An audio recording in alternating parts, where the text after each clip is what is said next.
Hello everyone, welcome to teachers talk. Hope that all of you are fine.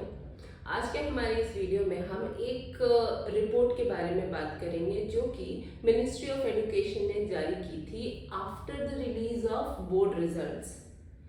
Class 10वीं कक्षा 10वीं और 12वीं के बोर्ड रिजल्ट डिक्लेयर करने के बाद में ये रिपोर्ट जारी की गई थी मिनिस्ट्री ऑफ एजुकेशन के द्वारा, जिसमें ये पाया गया कि ऐसे भारत के 11 राज्य हैं जो कि 85% स्कूल ड्रॉप आउट में कंट्रीब्यूट करते हैं। मतलब इन 11 राज्यों में ऐसे छात्र छात्राएं हैं जो कि कक्षा 10वीं और 12वीं के बाद पढ़ाई लिखाई छोड़ देते हैं या फिर पढ़ाई से मुंह मोड़ लेते हैं, जिनमें से यूपी और बिहार ऐसे दो राज्य बने जिनकी जो स्थिति है और जहां बच्चों ने पढ़ाई छोड़ दी है कक्षा 10वीं या 12वीं के बाद, वो टॉप पे हैं।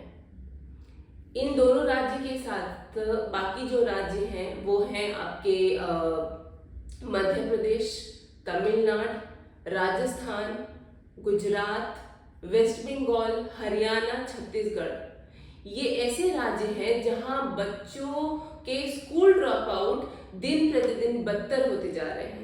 एक ऐसे समय में जहां बोर्ड रिजल्ट डिक्लेयर होते ही ये देखा जाता है कि इतने परसेंटेज बच्चों को आ रहे हैं, अब स्थिति बदल रही है, लेकिन उस दौरान इस तरह की रिपोर्ट काफी अलार्मिंग है, सोचने पे मजबूर कर रही है कि बच्चे आखिर पढ़ाई छोड़ क्यों रहे हैं।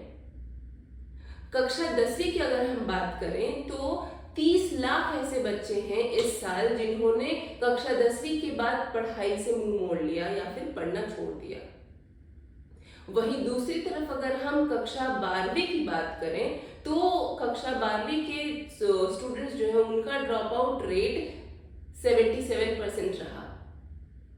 वही बाकी राज्य तो वही रहे, यूपी, बिहार, मध्य प्रदेश, तमिलनाडु, कर्नाटक, गुजरात, राजस्थान, वेस्ट बंगाल, हरियाणा, छत्तीसगढ़।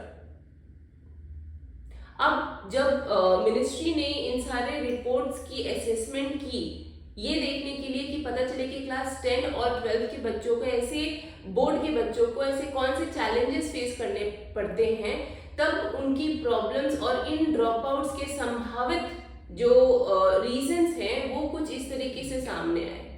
पहला तो ये सामने आया कि बच्चे बोर्ड बदलने के वजह से पढ़ाई छोड़ देते हैं। होता है कि बच्चे सीबीएसई बोर्ड में रहते हैं क्लास 10 तक, उसके बाद फिर उनका जो आगे की पढ़ाई है वो दूसरे बोर्ड में वो ना कर पा रहे हो, ना एडजस्ट कर पा रहे हो, इस वजह से छोड़ देते हैं। वही वाइस वर्सा होता है। दूसरा कारण ये देखा गया कि जो रिजल्ट निकल रहे हैं वो पैंडेमिक के समय में आपने देखा ही कि बच्चों के रिजल्ट कैसे जारी हुए। उसके बाद भी पोस्ट पैंडेमिक पीरियड में बहुत कुछ बदलाव किए गए सीबीएसई द्वारा और बाकी सारे स्टेट बोर्ड और इंटरनेशनल बोर्ड्स द्वारा, जो कि बहुत ही ज्यादा कंफ्यूजन क्रिएट कर चुके थे बच्चों के माइंड में, जिसकी वजह से बच्चे टीचर्स और जो एजुकेशन अथॉरिटीज थी उन्हें रिपोर्ट बनाने में दिक्कतों का सामना करना पड़ा, जिसकी वजह से रिपोर्ट्स में वेरिएशंस या फिर डिस्क्रिपेंसीज देखी गई, जिससे हताश और निराश होकर के या तो बच्चे स्कूल जाना बंद कर दिए या फिर उनके पेरेंट्स ने उन्हें स्कूल भेजना बंद कर दिया। वहीं अगर हम अगली बात करें तो ऐसा प्रचलन चल चुका है कि कक्षा 10वीं या 12वीं के बाद आगे की पढ़ाई जो है वो बहुत ही ज्यादा कॉम्पिटिटिव लेवल पे आ गई है। तो स्पेशली कक्षा 10वीं के बाद बच्चे जो हैं वो आपकी जेई की प्रिपरेशन कह लीजिए, नीट की प्रिपरेशन कह लीजिए, और 10वीं के बाद सीयूईटी की प्रिपरेशन कह लीजिए, इसकी वजह से वो लोग स्कूल छोड़ करके इन क्या कह सकते हैं क्वालिफाइंग एग्जामिनेशंस के लिए प्रिपेयर कर रहे हैं।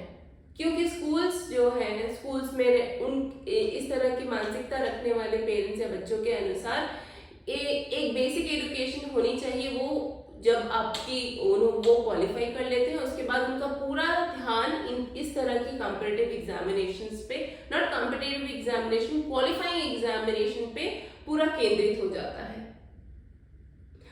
अब जो चौथी संभावित रीजन हो सकती है वो ये है कि अभी भी वो मानसिकता पेरेंट्स की बोर्ड रिजल्ट्स को लेकर के, पढ़ाई को लेकर के, पढ़ाई से रिलेटेड खर्चे को लेकर के, एक्सपेंडिचर को लेकर के पूरी तरीके से बरकरार है। हर बार बोर्ड रिजल्ट, हर साल बोर्ड रिजल्ट्स आने पे ये देखा जाता है, सुनने में आता है, लोग पढ़ते हैं, बात करते हैं और बहुत प्राउड फील करते हैं कि लड़कियां जो हैं वो आगे बढ़ रही हैं और उनके रिजल्ट्स में दिन प्रतिदिन बहुत ही ज्यादा बदलाव, बहुत ही इम्प्रूवमेंट और क्या कह सकते हैं, इम्प्रूवमेंट्स और काफी ज्यादा उत्साहित कर देने वाले परिणाम नजर आ रहे हैं। ये एक तरफ होती है, ये आगे की कहानी है, स्टेज के सामने की कहानी। अगर बैक स्टेज अगर हम लोग देखें तो पेरेंट्स अभी भी ऐसी हैं जो लड़कों के लिए, उनकी एजुकेशन के लिए, उनके ऊपर, उनके एजुकेशन के खर्च के लिए हमेशा तत्पर रहते हैं, तैयार रहते हैं, ना कि लड़कियों और अपनी बेटियों के एजुकेशन के लिए। आज का भारत आगे बढ़ रहा है, वर्ल्ड लीडर्स में शुमार हो रहा है और पूरी दुनिया को एक लीडर के हिसाब से लेके चलने का मानता रखता है। उसमें इस तरह की रिपोर्ट्स, ये थोड़ी सी सोचने वाली बात है कि इस तरह के ड्रॉप आउट्स, जो बेसिक एजुकेशन है वो अगर कंप्लीट ना हो, जो फाउंडेशन है वो ही वीक हो जाएगी। तो फाउंडेशन जब वीक होती है, ऑब्वियसली कोई भी बिल्डिंग ज्यादा टाइम तक या कई सालों तक खड़ी नहीं हो पाती, वो ढह जाती है।